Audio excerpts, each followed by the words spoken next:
You've tuned in to the Top 10 Gardener with garden expert Ken Lain. Join him daily as he answers timely garden questions that are sure to make a difference in your gardens. Now welcome your host, Ken Lain. And we are back with Lisa Watters Lain in the studio. She comes each week and just shares what she sees, what she's hearing, what she sees in neighborhoods in her own gardens, which are stunning right now. They look pretty good. Yeah, I mean, your sunflowers are over the top. We had the grandkids in the backyard, and they're a toddler, so barely speaking, barely walking, but loves to hang out with grandparents and go pick flowers. Yep. So for about an hour, we went and picked flowers and said, here, go give this to your mom. And so we made a bouquet of flowers, and he just thought that was like the best, like awe-inspiring. So hydrangeas and sunflowers and begonias and ornamental grasses. It was all good. So, he had fun doing that. Yeah. That's for sure. Kids are easy. Fun to watch him do. I had him pick a fruit, a big old tomato. He goes, apple. Yeah. Going, no, it's a tomato. No, apple. Just something red. Okay. Try some. He goes, duh, that's not an apple. He actually picked a second one on his own. He went, oh, that was fun. And started eating that one. So I know it was weird. It's like the first one was more ripe. Yeah. Looked beautiful. Yeah, as big as he could barely hold it. It's bigger than his hand. He could barely pick it up. It was so big. So, but just gosh, Nico. Yeah, it's been fun having them visit. Always fun to have the grandkids. And I love the fact that all of the kids have enjoyed being out in the yard with us and picking flowers. I'm so glad we have that for them to do that. It's fun. They're from Texas, Austin area, San Antonio. So we got several kids in, and they're in that part of Texas.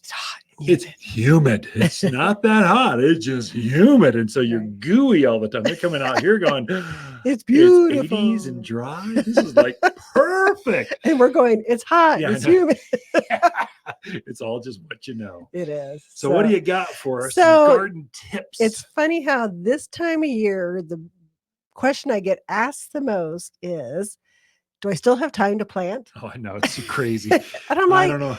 It's barely the middle of August. Yeah. I'm like, yes, you do have time to plant. And it's a wonderful time to plant. The ideal soils are nice and warm, so they're going to root out. We're past the worst of the heat. We have some higher humidity in the area. So yes, you can put in your perennials now, your shrubs, your roses, your trees, whatever you want to put in. Now is a great time to do it. We just had a landscape team come in, and they must have bought, I don't know, a truckload. So they're putting a whole landscape in, and I'm sure they'll have more success just because they're putting it in now. Right. I'm sure they're putting irrigation, lighting, all the other stuff. It was a nice landscape, but they were coming in, and the owner wanted them, buying them from you. They wanted specifically higher quality plants. So they had their guys come in here to pick them up. So I had a list and kind of helped them out. Yeah. Great time to plant. It is. And we're still getting fresh stuff in. Yeah. That's the other thing to think of, because a lot of places they're like, yeah, we're done. Season's over. We're not bringing any more stuff in. Well, we got 2 trucks this week. Yeah, that's right. So we have beautiful crepe myrtles in. We've got a rose of Sharon, potentias. We still have a lot of lovely roses in stock. So do not neglect planting this time of year. Now, with that being said, before you jump into your, those are beautiful flowers. The studio smells really good. Yeah. We do have our Monster Monsoon sale starting this weekend. It's just it's what we're doing with that is, but you said there's time to plant, but you're clearing out all your stuff. No, it's only the spring and summer stuff. We have a whole series of fall and winter plants that are doing, truckloads are coming.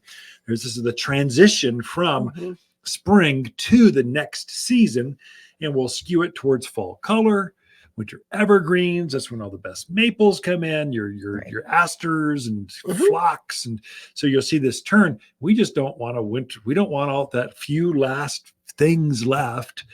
We've got more. We got fresh new stuff coming. We don't need it here. We'd rather have you have it at your yard and just discount it hard, so you're motivated to do that. Right. So anyway, that's the difference. Yes. So yes, lots of really great bargains in perennials, trees, shrubs, roses. Check that out, definitely. But we have some lovely new stuff. Brand new things. So I brought this one in. This is the saffron echinacea. Yeah. The thing that I Beautiful. noticed about this, and I thought I was just losing my mind, but I was like, I was putting them away. I'm like, what's that smell? I've never Oh, they do thought smell good. coneflower had that kind of Yeah. fragrance to them, but this one particularly does. This one's called the saffron. It's an orange, real bright It's orange color. saffron color. Yeah. Well, not everybody knows what saffron is. So, but just had a really nice fragrance to it. So I was so surprised. Yeah. That is amazing. Yeah. This is a great bird pollinator kind of plant too. So birds, the butterflies will like it, and then your smaller birds will use it as a food source in the winter.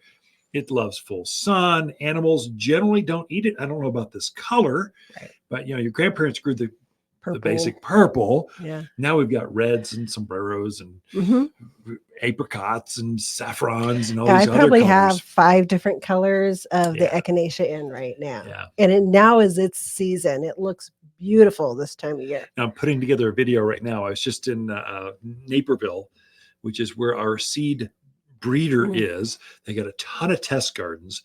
And so they have an entire test garden of nothing but echinaceas. Really? All the colors. Wow. And I got a video of that, and I want to share that with folks and our social media folks, just so they can see what a test garden looks like. This is massive acreage. This is how we test to see how long they bloom, what bugs they get, how much sun they take, and how they're actually going to be genetics, how upright, or do they spread out, or what do they do?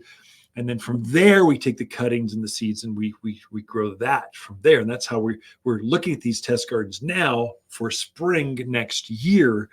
But I thought, that's kind of neat. I think gardeners would really like that and see the differences. That's beautiful. I'll try to post that this week. Yeah, definitely.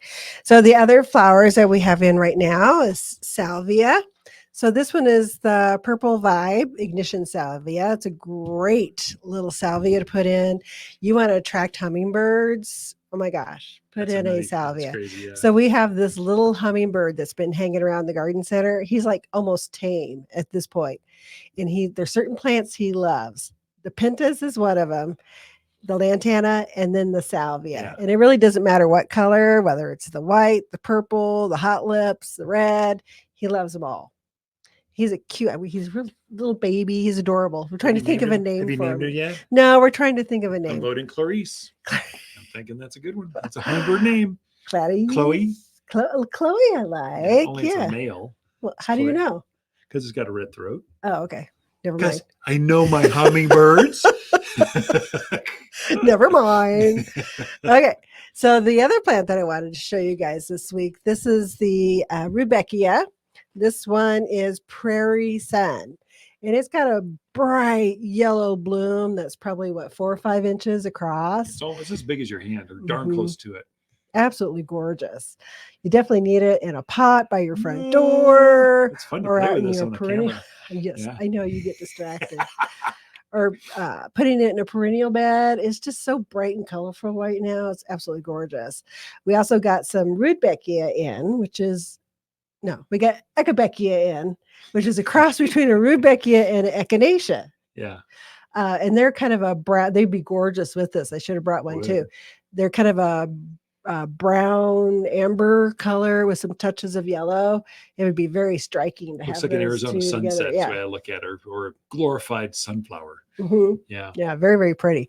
So those are just a few of the new plants that we got in. Plus, we just have a really good selections of the agastache. That's another one I got. Yeah. I got the agastache display bed. They had all the colors. And so I wanted to show that off, because agastache, most folks don't know what that is. Right. Or they know Russian sage, but agastache is actually a better plant. I'll see if I can process those 2 videos and post them up on our Instagram, social media, and TikTok feeds. So you folks that are social media folks, you'll get to see that. And those folks that aren't, I'm sorry, you're left out. Like, maybe I don't think I can put that in our newsletter. So it's some things are made for social and some things aren't. So that is true. Well, we are out of time, Lisa. Thanks so much for coming in and sharing the summer plants. They just get bigger and better as we go into the season. But we're here with a whole lot more. Come talk to Lisa and the crew here at Watters Gardens. We'll be right back after this. Hi, Watters with the plants of the week and our gold flame honeysuckle. Wonderfully fragrant. These blooms are in full color right now and will stay that way until the first frost of October. These pink and gold blooms are irresistible to hummingbirds and butterflies alike. Excellent as a quick ground cover, but robust enough to climb vertical structures and fences. Watters Garden Center, 1815 Iron Springs Road in Prescott, where people who love blooming vines, they love to shop.